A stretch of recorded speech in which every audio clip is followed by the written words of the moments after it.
Good morning friend. সকালবেলা চিকুকে ready করে স্কুলে দিয়ে এসেছি। তো তারপরে দিয়ে ফেরার সময় এরকম একটা অপূর্ব দৃশ্য চোখে পড়লো। পলাশ ফুল গাছটা জানেন তো ফুলে ভরে উঠেছে। ফেব্রুয়ারি মাসে এরকম দৃশ্য তো প্রায়শই চোখে পড়ে। তো আজকে একটু এরকম দৃশ্য দেখে একটু ক্যামেরাবন্দি করে নিলাম। কি অপূর্ব সুন্দর রঙটা দেখুন ফুলগুলোর, একদম যেন প্রকৃতি সুন্দরভাবে সেজে উঠেছে। তো আজকে আমার মায়ের মৃত্যুদিন, তো তাই জন্য বাড়িতে গিয়ে অনেকগুলো কাজ রয়েছে। তো এটা একটু ক্যামেরাবন্দি করেই কিন্তু বাড়ির পথে রওনা দিলাম।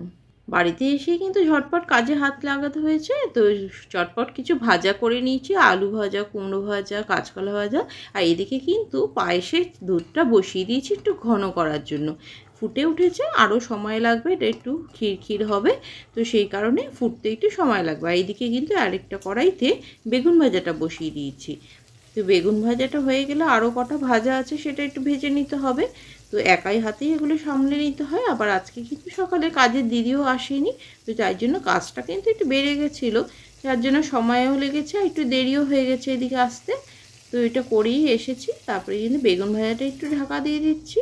আর এদিকে কিন্তু বাঁধাকপিটা ইন্ডাকশানে বসিয়ে দিয়েছি, নাহলে সময় মতো সবটা করে উঠতে পারবো না।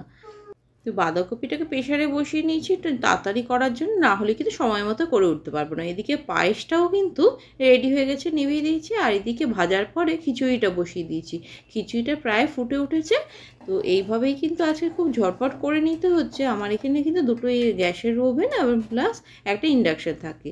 এই করে মাকে দিয়েছি খিচুড়ি, বাঁধাকপির তরকারি, একটু ভাজা, পায়েস আর চাটনি, আর মিষ্টি ফল যা মা পছন্দ করতো সেগুলোই দিয়েছি।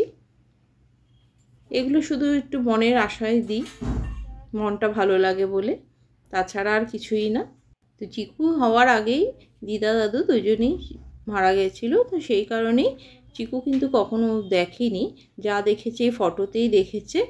আর ফটো থাকে ওপরে তাকের মধ্যে। তো ও বলছে যে দিদা দাদু আজকে নিচে নেমে এসেছে কি করে, সেইটা নিয়েও জিজ্ঞেস করছে। আর সাজিয়ে দিচ্ছে, ও দেখছে। তো বলছে দিদা দাদু কনস্ট্যান্ট এখানেই থাকবে, ওর এটা আবদার, আমার বাড়িতে আমার ঘরেই নিচে থাকবে, উপরে তাকে থাকবে না। তো বন্ধুরা, আজকে মিনি ব্লগটা এখানেই শেষ করছি। আবার চলে আসবো কোনো নতুন মিনি ব্লগ নিয়ে। টাটা।